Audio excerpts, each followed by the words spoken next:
Bismillah. Bismillahirrahmanirrahim. Assalamualaikum warahmatullahi wabarakatuh. Alhamdulillah. Wassalatu wassalamu ala Rasulillah Muhammad Abdullah wa ala alihi wa sahbihi wa wala wa ba'du. Alhamdulillah, pertama sekali syukur kepada Allah bagi barakah di bumi barakah ini, di jiwa kita menjadi jiran Rasulullah SAW. Masya Allah, tabarakallah. Satu daripada keadaan yang luar biasa. Dulu ketika Nabi SAW sampai ke sini, Nabi duduk di rumah Abu Ayyub Al-Ansari. Waktu Nabi duduk tu sampai-sampai di Bani Najjar. Ini kawasan kita ni adalah kawasan Bani Najjar, kabilah bernama Bani Najjar. Nabi mempunyai hubungan dengan Bani Najjar sebab datuk dia Hashim berkahwin dengan perempuan daripada Bani Najjar. Jadi dapatlah Abdul Muttalib, iaitu Syaibah. Daripada emak kepada Abdul Muttalib itu daripada Bani Najjar. Ni kampung dia. Daripada Abdul Muttalib. Jadi Nabi sampai kat situ, duduk rumah Abu Ayyub. Baru sampai, tiba-tiba ada budak-budak perempuan main kompang. Mereka nak zahirkan kegembiraan. Nabi ni duduk dekat kampung dia. Dia mengatakan, Nahnul banatu Bani Najjar ya habada Muhammad bin Jar. Kami ini adalah anak-anak perempuan Bani Najjar. Alangkah bertuahnya kami kerana Nabi Muhammad menjadi jiran kami. Waktu tu Nabi turun daripada rumah Abu Ayyub, jumpa dengan budak-budak tu. Mengatakan, Nabi kata, atuhbibnani, kamu semua cinta kat aku, sayang kat aku. Kata budak-budak perempuan tu, ya Rasulullah, kami sayang kat engkau ya Rasulullah. Nabi mengatakan, hanya Allah yang tahu betapa hatiku pun sayang kepada kamu. Bermakna mudah-mudahan kita pun sini menjadi jiran kepada Nabi SAW.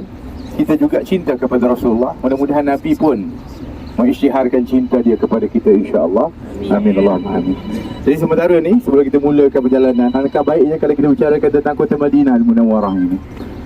Kota Madinah pada satu masa dulu namanya Yathrib. Kemudian setelah hijrah Nabi SAW, yang memang tempat yang dijanjikan, tempat yang disebutkan ciri tempat ini adalah kota ataupun tempat yang banyaknya pokok-pokok kurma. Kerana di Madinah ini tanahnya subur. Tanahnya itu adalah dari bekas daripada gunung berapi. Sebab tu kalau kita tengok gunung dia, bukit dia di antara dua tanah haram ini, Aid al-Sur, kata Nabi SAW, warnanya hitam. Hanya ada satu bukit saja warna merah dekat sini, iaitu Jabal Uhud. Kita akan tengok warnanya warna merah. Walhasil, maknanya di sini juga terkenal dengan penyakit-penyakit dia, wabaknya, yang disebutkan dengan tempat bernama Yathrib. Allah Subhanahu Wa Taala takdirkan Nabi untuk hijrah ke Madinah. Ketika sampai di sini, ditukar namanya dengan beberapa nama. Pertama yang masyhur adalah Madinah, dan juga disebutkan Al-Madinah Al-Munawwarah. Kemudian juga dinamakan oleh Rasulullah, disebut oleh Nabi, ini adalah Tabah. Ada lagi Tibah, dan juga biasanya Tayyibah. Ini nama negeri ni, Tayyibah. Sebab tu kita kalau dalam qasidah, kita biasa dengar tak? Ya Tayyibah, Ya Tayyibah, Ya Dawwal Ayyana. Benar? Nanti kan saya nyanyi terus kan nanti. Jadi walhasil, Ya Tayyibah tu maknanya wahai Madinah, wahai Madi. Tapi yang mereka sebut Madinah tu bukan kerana rindu Madinah. Madinah tu rindulah, tapi sebenarnya yang berada di Madinah, siapa yang mereka maksudkan? Rasulullah sallallahu alaihi wasallam.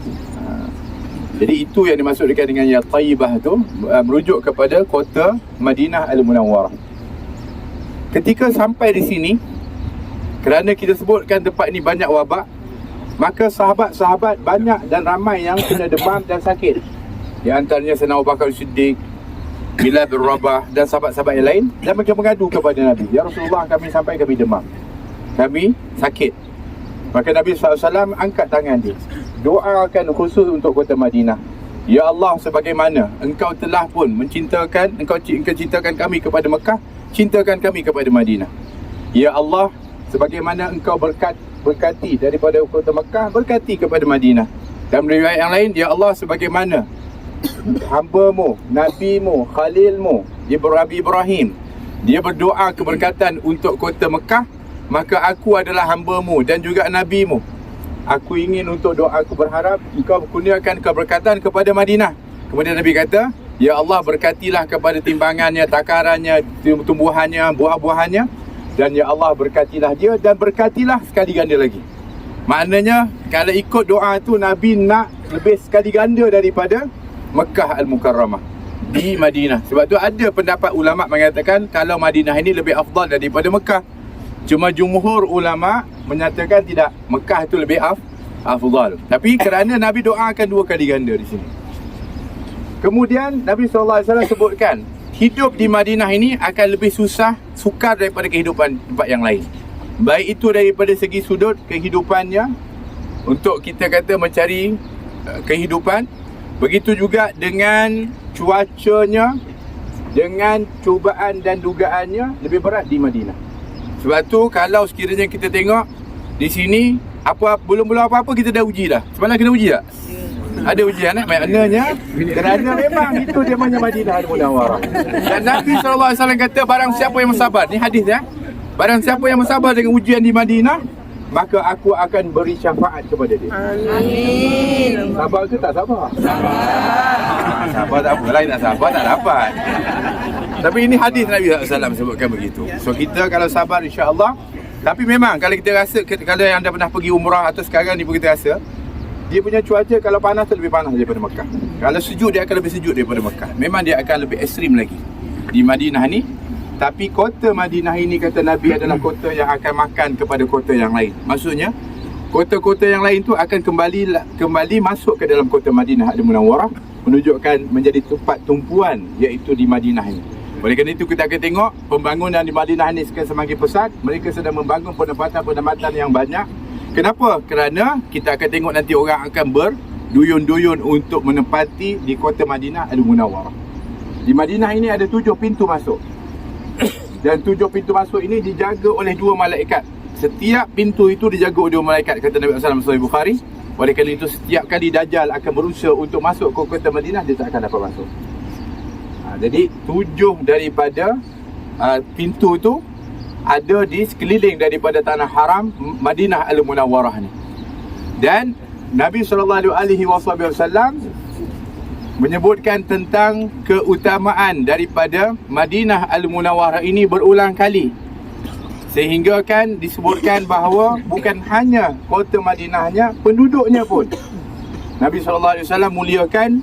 Di antaranya Nabi mengatakan, hubbul ansaru minal iman. Mencintai orang Ansar itu adalah daripada tanda iman. Barang siapa yang cinta kepada Ansar, maka dia tanda iman. Barang siapa yang benci kepada Ansar, maka tanda dia adalah orang munafik. Oleh kerana itu, kita disuruh untuk mencintai orang-orang Ansar. Cuma sekarang ni siapa orang Ansar di sini? Wallahu alam. Ada di antara mereka memang adalah keturunan daripada orang Ansar, tapi kebanyakan juga datang daripada luar. Walhasil bermakna berbuat baiklah dengan orang-orang yang di Madinah ini.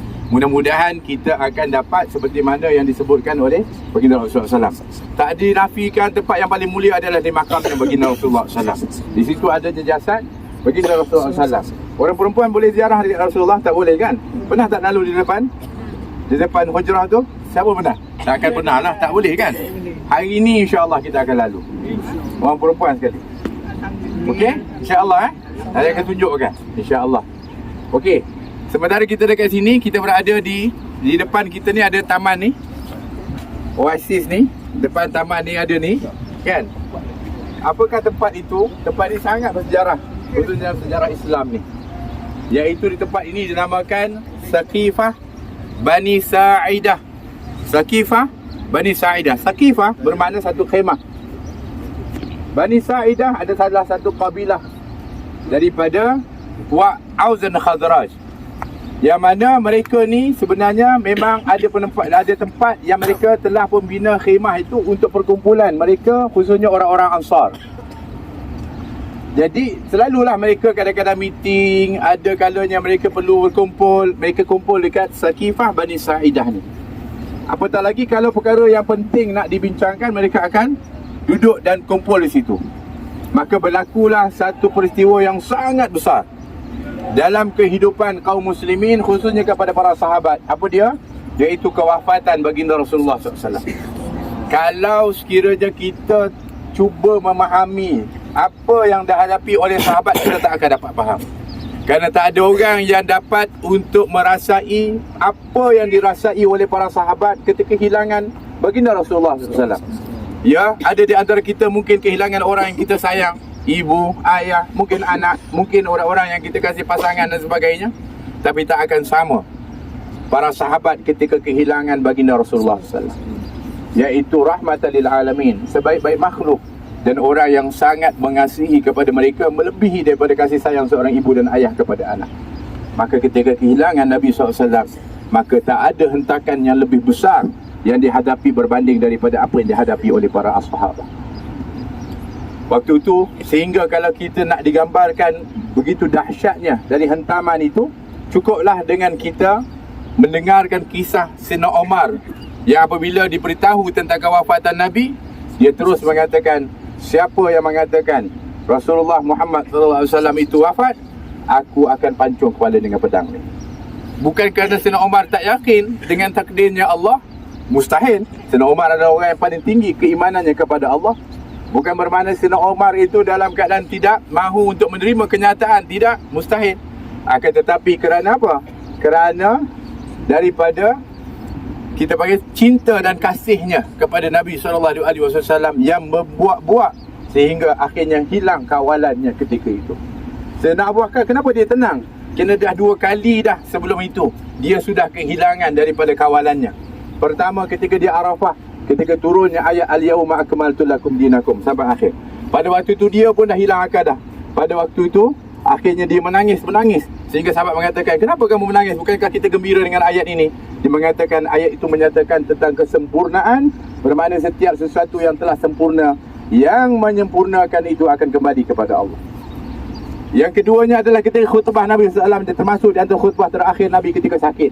Dia mengatakan sesungguhnya Allah SWT telah menyuruh atau telah pun meminta seorang hamba memilih untuk dia terus ada di kehidupan ini ataupun kembali ke sisi Allah. Maka hamba itu memilih untuk kembali kepada Allah SWT. Lepas itu bangun Sayyidina Abu Bakar. Kemudian dengan hilang akal dia mengatakan, fidaka abi wa ummi ya Rasulullah. Aku gadaikan ibu dan ayahku demi untukmu wahai Rasulullah. Aku gadaikan anak-anakku demi-Mu untuk wahai Rasulullah. Aku gadaikan daripada hartaku untukmu Rasulullah. Semua orang lihat seolah-olah Sayyidina Abu Bakar ni hilang akalnya pada waktu itu. Kemudian Nabi mengatakan, sabar kamu wahai Abu Bakar, aku tahu kedudukanmu di sisi Allah.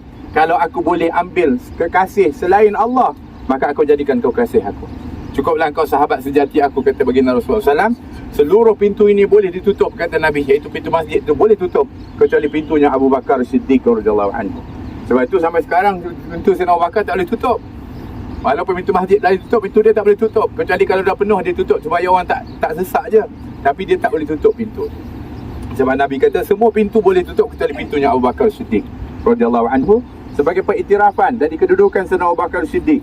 Dan Sayyidina Abu Bakar Siddiq dilantik menjadi imam, menggantikan baginda Rasulullah ketika sakit. Semua itu adalah merupakan alamah bahawa yang akan menggantikan Nabi adalah Rasulullah. Akan tetapi ketika Rasulullah wafat, ternyata orang-orang Ansar ketika itu sudah pun berkumpul di Saqifah Bani Sa'idah. Pada waktu itu mereka kenapa? Kerana nak fikirkan siapa agaknya lepas ini yang akan menguruskan kepada kaum muslimin. Dan orang-orang Ansar merasakan mereka lebih layak. Kenapa? Kerana mereka adalah orang tempatan. Mereka adalah orang yang menolong kepada Nabi SAW. Ternyata mereka dah kumpul ramai-ramai kat sini. Sehingga berita itu didengar oleh Sayyidina Abu Bakar, didengar oleh Umar Al-Khattab dan beberapa orang-orang daripada Muhajirin. Mereka bergegas ketika itu datang ke Saqifah Bani Sa'idah. Bukan untuk merebutkan jawatan. Mereka para sahabat tak dididik oleh baginda Rasulullah SAW untuk berebut jawatan. Akan tetapi supaya nantinya tidak berlaku perpecahan di kalangan kaum muslimin. Supaya yang dilantik itu adalah akan dibai'ah secara menyeluruh dan dipersetujui oleh semua orang. Pada waktu itu bergegaslah Abu Bakar, Umar dan juga daripada beberapa para as-sahabah daripada Muhajirin ke Saqifah Bani Sa'idah. Ternyata mereka sudah mencongak-congak siapa yang akan bakal menjadi daripada khalifah, iaitu menggantikan kepada Nabi SAW. Dan ada di antara mereka mencadangkan iaitu Ubadah bin Samit, seorang senior daripada golongan Ansar. Waktu itulah ketika mana datang Abu Bakar, Umar dan beberapa orang Muhajirin. Akhirnya mereka mengatakan, alangkah baiknya sepatutnya kita bersama-sama berbincang, siapakah yang sepatutnya dilantik untuk menguruskan kepada kaum muslimin ini. Maka orang-orang Ansar pun bersetuju untuk berbincang. Maka akhirnya dikeluarkan satu riwayat hadis daripada Nabi SAW. Nabi mengatakan kepimpinan itu daripada Quraisy. Nabi pernah mengatakan yang akan memimpin itu adalah daripada Quraisy. Maka orang Ansar pun akur. Subhanallah, besarnya jiwa orang Ansar. Walaupun mereka pada awalnya merasakan mereka lebih layak dan ini tempat mereka, tapi ketika keluar hadis daripada Nabi SAW, mereka akur. Kenapa? Kerana ini perkataan Nabi SAW. Ini petunjuk baginda Rasulullah SAW. Akhirnya mereka akur. Dan kemudian akhirnya mereka mengatakan, siapa yang kita akan lantik di kalangan orang-orang Quraisy? Maka pada waktu itu Abu Bakar ada beberapa cadangan. Di antaranya adalah Abu Ubaidah ibn Jarrah. Abu Ubaidah ibn Jarrah disebut oleh Nabi Aminul Ummah, orang yang paling amanah dalam umat ni. Tapi waktu itu Sayyidina Abu Bakar sedang memegang kepada tangan Sayyidina Umar, bersedia untuk mengangkat, nak melantik kepada Sayyidina Umar Khattab. Tapi Sayyidina Umar lebih pantas ketika dipegang tangannya oleh Abu Bakar, tapi dia mengangkat tangan Abu Bakar. Dia mengatakan kita melantik Abu Bakar Siddiq sebagai khalifah setelah baginda Rasulullah sallallahu alaihi wasallam, kerana dia telah menjadi imam kepada kita ketika Rasulullah sakit. Disebutkan beberapa sebab daripada itu. Maka semua daripada mereka yang berada di Saqifah Bani Sa'idah berbaiat kepada Abu Bakar Siddiq radhiyallahu anhu. Selesai masalah. Tapi memang orang-orang Ansar ni subhanallah, Nabi ialah siapa pun kita katakan, takkanlah mereka tak tersinggung sedikit pun ketika katakan kepimpinan itu daripada Quraisy. Tapi Nabi pernah mengatakan kepada orang Ansar, Nabi pernah keingat pesanan Nabi, wahai Ansar, orang yang mulia, satu hari kamu rasa dipilihkan.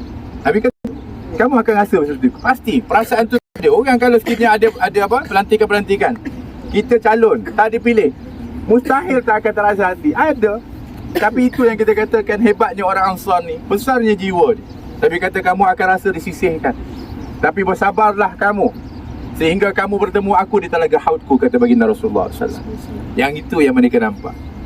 Mereka rasa ini adalah kecil berbanding bertemu dengan Nabi di telaga haud untuk dapat minum daripada telaga baginda Rasulullah SAW, yang barang siapa yang minum tak akan dahaga selama-lamanya.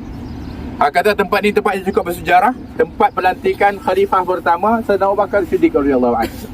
Tapi waktu itu hanya orang yang berada di Saqifah saja yang membai'ah. Jadi macam mana? Adakah maknanya itu dah ada iktiraf? Ya, pertama dilantik dulu di sini, kemudian esoknya barulah dibai'ah secara menyeluruh di Masjidin Nabawi. Ya, tidak semua yang datang kat sini. Di antara yang tak datang adalah keluarga baginda Rasulullah SAW. Sayyidina Ali tak datang. Begitu juga dengan Al-Abbas, begitu juga Fadl bin Abbas, begitu juga dengan daripada Anas bin Malik. Mereka yang duduk dalam rumah Nabi pada waktu itu tak datang pun untuk bai'ah, kerana mereka sedang sibuk menguruskan jenazah baginda Rasulullah SAW. Tapi ketika di masjid, ya, semua berbai'ah, termasuk keluarga baginda Rasulullah SAW. Maka tak timbul isu. Ada yang mengatakan Abu Bakar itu tak dilantik oleh keluarga baginda Rasulullah SAW.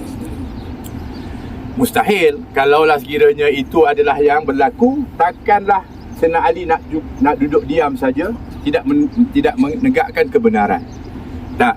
Ini hanya dakwaan-dakwaan golongan-golongan tertentu. Tapi kita faham dan kita yakin bahawa pelantikan itu adalah pelantikan yang sah, dan bai'ah itu secara menyeluruhnya berlaku di Masjidin Nabawi setelah daripada Saqifah Bani Sa'idah. Ini tempat pelantikan pertama Sayyidina Abu Bakar Siddiq radhiyallahu anhu, dan alhamdulillah dia kekalkan tempat ni. Dulu masa dia tengah berobohkan semua ni, hati saya bang, kalau dia akan ratakan tempat. Tapi ternyata mereka semula sekarang ini nilai daripada sejarah itu, dan tempat-tempat sejarah sekarang ni mereka dah jaga dah, alhamdulillah. Jadi bertuahlah kita, kerana kita lagi dapat untuk lihat daripada tapak. Jadi di dalam itulah maknanya tapak dari Saqifah Bani Sa'idah itu. Dan mudah-mudahan insya-Allah dengan berkat kita berada ni, Allah Subhanahu Wa Taala memberikan kepada kita daripada rahmat, dan kita menyebut nama-nama orang soleh tadi, turun rahmat Allah kepada kita insya-Allah. Jadi itu tempat ni. Nanti nak ambil gambar depan tu boleh insya-Allah. Jom kita ke sana. Tak ada orang. So kita hari ni insya-Allah berjalan dari sini ke ujung sana, ke sana dan kembali ke sini. Boleh Boleh. Larat ke? Boleh insya-Allah.